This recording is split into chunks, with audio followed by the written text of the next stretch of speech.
Uluhan sa ato mga balita, 19 ang patay, kapit sa kagatos ang naangol, ug 12 ang missing sa linog nga niigo ka sa Mindanao, pasado alas 7 kaganinang buntag. Samtang kagamahanan sa dakbayan sa Sugbog ipaabot nga mohatag og assistance kato sa mga biktima sa labing awahing kusog nga linog nga niigo sa Mindanao. Samtang moabot sa 10 milyones pesos nga ayuda alang sa General Santos City, giaprobahan sa UNTAP Provincial sa nahitabo nga magnitude 7.8 nga linog, pasado alas 7 kaganinang buntag. Samtang malinawan og hapsay ang unang adlaw sa pagbukas sa klase sa publiko mga tunghaan sa syudad sa Sugbo, ang kapulisan mao ni patuman sa hugot nga seguridad sa gawa sa eskwelahan. Wa makadawat og report nga adunay mga nasugatang problema sa mga tinun-an. Samtang kagamahanan sa dakbayan sa Lapu-Lapu anda mohatabang sa mga nabiktima sa linog dito sa Mindanao. Mga katong mga headlines.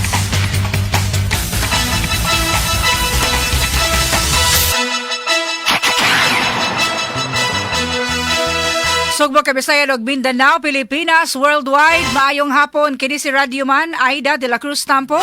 Matod sa ato mga balita, news update. Ano karong Lunes, mga kasama, primero nga adlaw sa mga klase sa publikong tunghaan, elementary o secondary, nga nagsugod na sa ilang unang adlaw sa klase. Apan, dito sa Mindanao, mga kasama,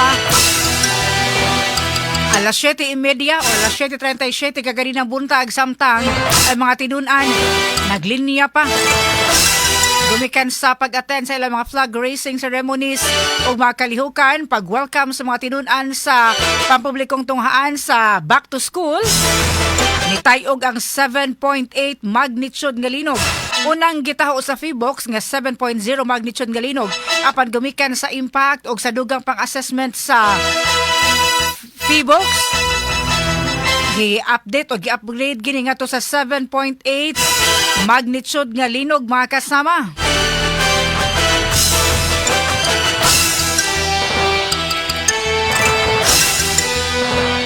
Samtang niabot na ang pipila ka mga kalihim sa gobyerno sa Davao City International Airport ang pangunahan ang pagtubag sa epekto sa pag-igo sa magnitude 7.8 nga linog sa Mindanao.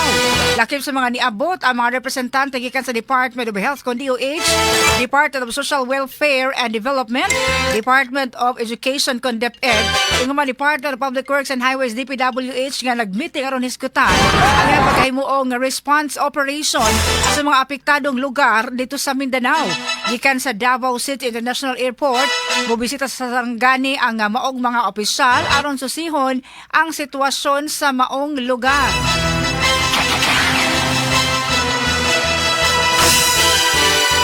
Samtang alas 5 karong hapon, mga kasama, nisaka na nga to sa 19 ang nakalas or namatay sa 7.8 magnitude nga linog dito sa Mindanao. Samtang 12 ang ikataho nga missing. Ingon man kapin pa sa usa ka gatos ang na-injured, nahiagom o mga samad o mga naangol, mga kasama, gumikan sa impact sa kusog na linog. Samtang dito sa Sarangani, nagawas na karon ang mga videos o gani ang RMN Sarangani o RMN Gensan ni padangat usab no sa mga hulagoy o mga videos sa mga nakuha nila, nahipos ng mga reports or assessment human sa pag-igo sa linog. Gani ang sa bridge sa Glan Sarangani nahugno. Dito rin nahimutang sa Tapon, Glan sa Sarangani, human miigo ang 7.8 magnitude nga linog sa Naasoy Municipality kaganinang buntag. Matod sa uploader nga maong bridge o nang higayon nga kini nahugno taliwa sa sunod-sunod nga linog nga niigo sa maong dapit. Gani ay na lang kay atong tungura wa say nilabay ng mga sakyanan o motorsiklo sa maong taytayan. Labihan nga pagkagusbata. Mingon tag naputol gyud.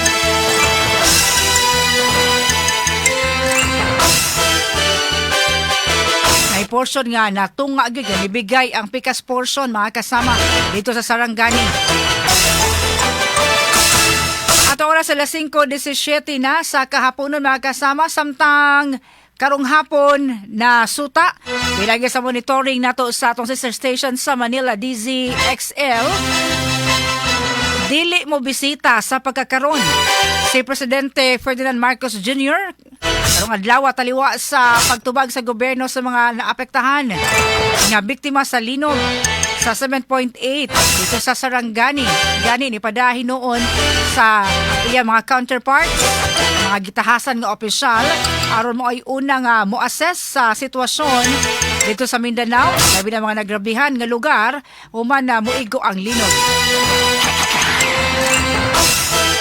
Samtang ikansilar na sa PHIVOLCS ang tsunami warning nga una nining gipagawas alang sa tanang coastal community sa Sarangani, Basilan, Davao Occidental, South Cotabato, Sultan Kudarat, sa Sulu, Tawi-Tawi, Zamboanga del Sur ug Zamboanga Sibugay alas 3 karong hapon. Kinunod sa miigo nga magnitude 7.8 nga linog din ang epicenter niini nahimutang sa Maasim, Sarangani. Nga niigo alas 7:37 ganina buntag. Ikompirmar sa PHIVOLCS sa level monitoring station nga natala ang tsunami wave sa naasoy mga lugar. Dugang niini padayong natala usab ang minor sea level disturbances human sa sobra duha ka oras nga monitoring sukad migo ang kusog nga linog. Apang giklaro sa PHIVOLCS na ang mga natala nga tsunami waves gamay lamang og mga sukod og dili ra makamugna og dakong danyos.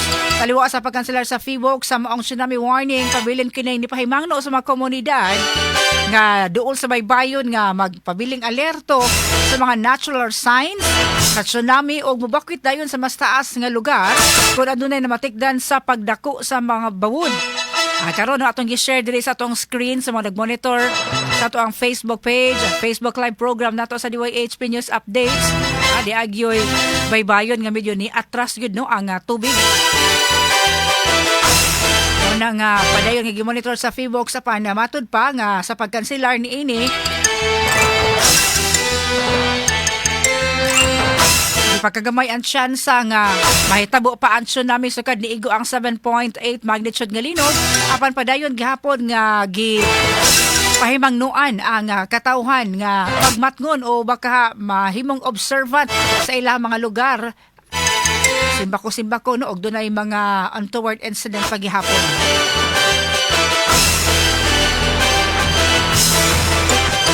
Ato na sila 5:20 o kini nga portion dalit ka nato sa DTX 500. Ikaw ba doon nagihambin nga sakit karong panahon na mag DTX 500 na matag adlaw?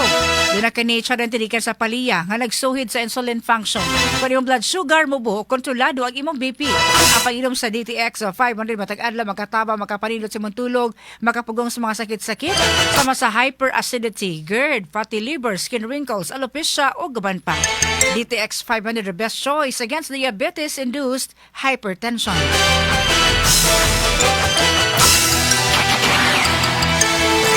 At oras sa 5:21 samtang diri sa Dakbayan sa Sugbo kasama ang kagamahanan sa Dakbayan sa Sugbo gipaabot nga mohatag og assistance ngadto sa mga nabiktima sa labing uwahing kusog nga linog nga niigo sa Mindanao. Kasama mo sa Balita Radio Man Eli Bolonos.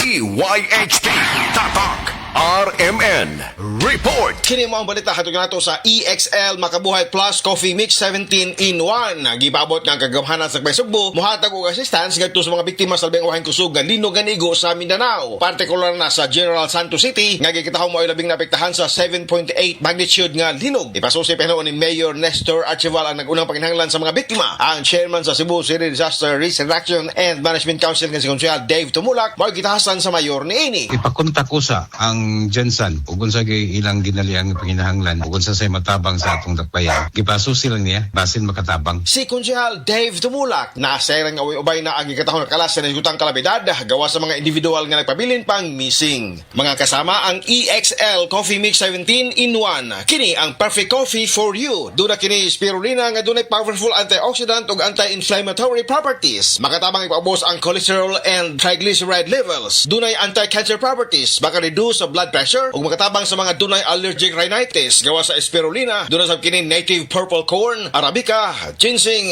ginger, turmeric, ganoderma, mangosteen, malunggay, canela, bayabas ug rose hip. Dili basta-basta nga kape, di ba? Kana ang EXL Coffee Mix 17-in-1. Vegan o gluten-free maong recommended sa mga healthy coffee lovers. Mapalit sa mga butika sa inyong lugar ug ma-order sa Facebook, TikTok, Instagram, Shopee ug Lazada. Kasama mo sa Cebu City Hall. Kini ang inyong Radio Man, Eli Balanos, DYHP, Tatak, Radyo mo RMN. nationwide. At oras alas 5:23 sa kahaponon, samtang moabot usab sa 10 milyones pesos nga ayuda alang sa General Santos City giaprubahan sa unta probinsyal, subay sa nahitabong linog kaganinang buntag. Kasama mo sa Balita Radio Man RV Veloso. DYHP Tatak RMN Report. Muhatag og moabot sa 10 milyones ka pesos nga calamity assistance ang kagamhanan sa probinsya sa Sugbo ngadto sa lokal nga kagamhanan sa dakbayan sa General Santos. Subay kini sa nasinati nga magnitude 7.8 nga linog. Giaprobahan kini sa Hunta Probinsyal atol sa regular session ni ini karong hapon. Usa ka suwat ang gipadala ni Cebu Governor Pamela Baricuatro ngadto sa buhatan ni Vice Governor Glenn Anthony Soco kinsa mao say presiding officer sa Hunta Probinsyal diin sa samang adlaw aron paghangyo nga buduso og mopasar og resolusyon nga maghatag og pinansyal nga abag ngadto sa Mindanao. Gimug-ata ni Baricuatro nga urgent ang panginahanglanon og abag sa lokal nga kagamhanan ilabi na sa mga komunidad nga labihang naapektuhan sa linog. Atol sa sesyon mihalad usab ug mapag-ampo ang sakop sa hunta alang sa mga nabiktima nga pamilya ug individual. Sa nasayran miigo ang kusog nga pagtayog sa Mindanao, partikular na sa Maasin probinsya sa Sarangani, kaganihan alas 7:37 sa buntag. Gawa sa General Santos na sinati isab ang pagtayog sa Sultan Kudarat, Davao City, Kidapawan City, Carmen, Cotabato, Bagumbayan, Zamboanga del Norte. Lakip na ang Mati City sa Davao Oriental, Zamboanga, Sibugay, Butuan City, dapitan sa Surigao del Norte, Lanao del Norte, Bukidnon, Cagayan de Oro ug Misamis Oriental. Subay niini padayon pausab ang pagsusi sa mga otoridad sa kadaot nga naangkon sa naisgutang mga lugar ug ang pagsusi sab sa mga posibleng naangol ug nakalas sa hitabo. Kasama mo sa lalawigan sa Sugbo, Radyoman RV Velocity WHP Tatak RMN. 28 na sa kahaponon samtang kagamahanan sa dakbayan sa Lapu-Lapu andam mo sa mutabang sa mga nabiktima sa linog sa Mindanao. Kasama mo sa Balita Radio Man Ken Galanea. DYHP Tatak RMN Report. Nagmonitor ang lokal nga kagamhanan sa Lapu-Lapu sa sitwasyon sa Mindanao human kinigigo sa kusog nga linog kaganinang buntag. Pinaagi sa Lapu-Lapu City Disaster Risk Reduction and Management Office, Office of Civil Defense Region 7 uban pang nasudong ahensya, nagmonitor sa bang syudad para ma-assess kung unsay matabang sa dakbayan alang sa mga LGU nga naigo sa magnitude 7.8 linog sa Socsargen. Mato ni Lapu-Lapu City Mayor Cindy King Chan doon ay 5 ka mga trained personnel nga naka-standby karon og andam nga i-deploy bisan unsang oras isip kabahin sa Incident Management Team kon IMT para idugang og pada sa Southern Mindanao. Gawas nini alerto usab karon ang syudad og andam nga mohatag og assistance ngadto sa apektado nga mga komunidad alang sa paspas nga pagpada kanila ngadto sa Mindanao. Nakikiusa ang dakbayan sa Lapu-Lapu alang sa mga nabiktima sa linog sa Mindanao niining panahon nga nagatubang silang dakong hagit ug kauban sa sila sa pag-ampo alang sa ilang kaluwasan, kaligon og paspas nga pagbangon gikan sa epekto sa maong kalamidad. Kasama mo sa dakbayan sa Lapu-Lapu ang ini Radio Man Ken Galanea Tatak RMN.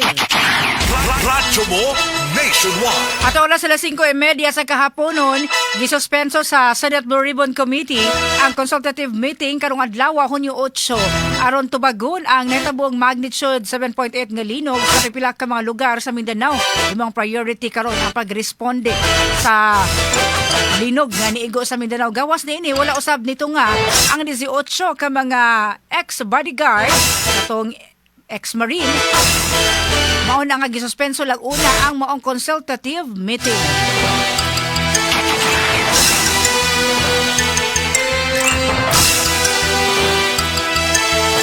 At oras alas 5:31 sa kahaponon mga kasama. Samtang ipahimanglo karon ang Department of Health kon DOH sa mga angayang buhaton human sa linog. Matod sa DOH, human ang kusog nga linog magaminantayon sa tsunami o ang pagtaas sa bawod sa dagat nga posibleng maghatag og kadaot sa mga namuyo daplin sa dagat. Gidugang usab sa naasoy nga ahensya nga dili magkumpiyansa tungod kay posible gihapon ang mga aftershock og mao nga mas may mag-andam o mga go bag diin so niini ang mga pagkaon, first aid kit o gaban pang importanteng kahimanan mga kagamitan. Nasayra nga nitayo og ang magnitude 7.8 linog kaganina buntag sa Maasim Sarangani diin ni resulta kini sa pagkatumpag sa mga kabalayan, mga establishments o pagkasuspenso usab sa klase gumikan sa maong linog. Ato oras sa 5:32. Balik din sa ato mga kasama, gumikan kay unang adlaw sa pagbukas sa klase sa mga pampublikong tunghaan. Malinawon og hapsay ang opening of classes karong adlaw sa mga public schools. Ang kapulisan mga nipatuman sa mga seguridad gawas sa mga tunghaan. Kasama mo sa Balita Radio Man, Arnold Bustamante. DYHP Tatak RMN Report. Gihunagway sa kapulisan sa Surat sa Sugbo nga hapsay malinawon ang unang adlaw sa pagbukas sa klase sa mga publikong tunghaan karong adlaw. Mato ni Police Lieutenant Colonel Franco Rodolfo Oriol, ang Deputy City Director for Administration sa Cebu City Police Office, nga mabot ngadto sa 57 ka mga publikong eskwelahan ang ilang gibantayan nga walay natalang insidente subay sa pagbukas sa klase. Wa sila makadawat og reklamo gikan sa mga tinun-an base sa report sa mga personnel nga gidestino sa nakadiyang tunghaan sa syudad. So karong adlaw so far sa ato ang pag-abli sa balik eskwela bituin na atay gipakatap karon ng mga labaw sa 300 na mga police personnel sa Cebu City Police Office pag-secure sa mga 57 ka mga eskwelahan na nagkalain-laing barangay sa atong syudad. So pagkasugod kaganina June 8 sa ato ang base atong assessment so far, maayo ang ato ang pagpahigayon, pag-abli sa klase. Kadlawon pa lang gipakatap na sa Cebu City Police Office ang ilang mga personnel sa gawa sa tunghaan aron masiguro nga matuman nila ang ilang security plan gawa sa mga pulis nga gitahasan nga maoy mutabang sa pagpatabok sa mga bata o pagmando sa dagan sa trapiko. Miabag usab ang mga force multiplier sama sa mga barangay tanod, Cebu City Transportation Office o uban pa aron dili maapektuhan ang mga naguna nga kadalanan sa kadaghan sa mga sakinan. Permanente bisan unsang adlaw bisan unsang okasyon ana magyud na ang ato lang gihatagan karon sa pagtagad jud, special na pagtagad is ang mga deployment nato sa mga eskwelahan, mga dagko o mga gamay na eskwelahan ato yung gihatagan og mga police personnel. Apil na pod ang napo tay mga nadawat mga tabang gikan sa mga barangay tanod sa ato mga crime volunteers na may tabang nato papahigayon og hapsay o malinawon nga mga eskwelahan. Lagip sa gibantayan ang mga tunghaan nga doon mga night high school aron malikayan nga mabiktima sa krimen ng mga estudyante nga mamauli sila nga panimalay sa laom ng gabi. Giawhag sa CCPO nga mga motorista nga ning pagsugod na sa klase nga magmatngon sa pagpanagan sa mga sakinan o sundon lang ang tanang lagda sa trapiko ilabi na sa gawa sa tunghaan aron malikayan ang disgrasya. O ilabi na ang kining ato ang pagmaneho sa nakalalayan ng mga sakyanan, motorsiklo man o mga four-wheel vehicles. Ipabili na to ang pasensya kay mauban yun na sa pag-abli sa eskwelahan ang bulog o dugang ng mga sakyanan sa kadalanan. Si Police Lieutenant Colonel Franco Rodolfo Oriol, si Cebu City Mayor Nestor Archibald siyang bahin atol sa pagbisita ni sa Cebu City Police Office midayeg sa kapulisan sa malinawon og hapsay nga pagsugod sa klase. Iyang awhag sa kapulisan sa dakpe sa Sugbo nga ang tanang 57 ka mga tunghaan pabantayan niya kini ug dili lang sa gawas magbantay kun dili apil ang sulod sa mga tunghaan. Ang istorya na mo gabi ang kay bawa magyunta nga wala gyud problema ang peace and order sa syudad. Nangato lang nahapsay naabaroy siyempre na ay mga dasbagan nga ginagmay makuha dayon sa area. So ang tanan nga mga pulis or tanan nga mga eskwelahan na ay mga police officers nga naagyon sa sud sa eskwelahan nga magtabang sa mga paghatag og hapsay ng pagdagan sa pagsugod sa eskwela. Si Mayor Nestor Archibald magpadayon ang pag-deploy sa mga personal sa gawas sa eskwelahan samtang wala pay kabanduan nga ibalik na sa normal ang ilang deployment gikan sa Police Regional Office 7. Kasama mo sa Cebu City Police Office sa inyong Radyoman Arnold Bustamante DYHP Tatak RMN. Radyo mo nationwide. At oras sa 5:36 sa kahaponon. Sa atong DYHP Answer to Win promo ato balikon mga kasama ha ato pangutana karon pila man ang magnitude sa linog nga naigo ganina nga buntag dito sa Mindanao. Subag na pila sa pag-comment sa atong comment section sa atong live program karong hapon na mga kasama.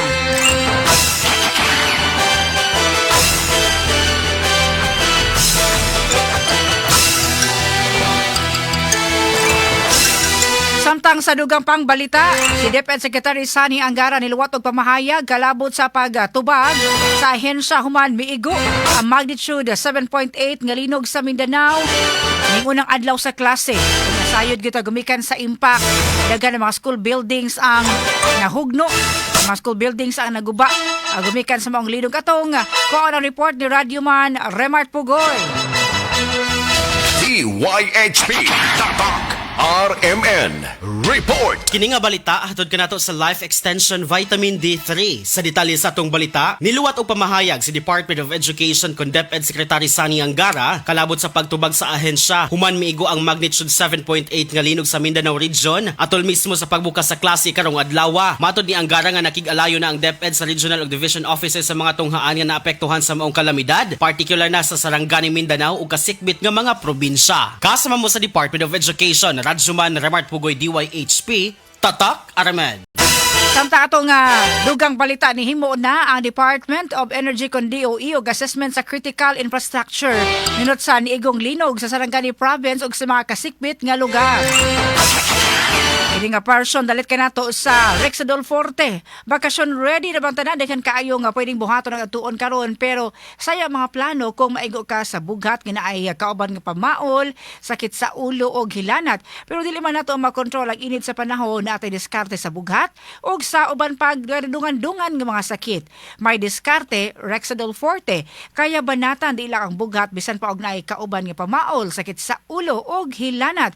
Mas paspas banat sa upat. Faster versus paracetamol in as fast as 30 minutes. Mauna ang karong tag-init mga kadiskarte. Siguraduha kanunay nga nakadiskarte sa lain nga sakit nga pwedeng mo atake. May diskarte, Rexadol Forte. Paracetamol caffeine is the generic name of Rexadol Forte. If symptoms persist, consult your doctor.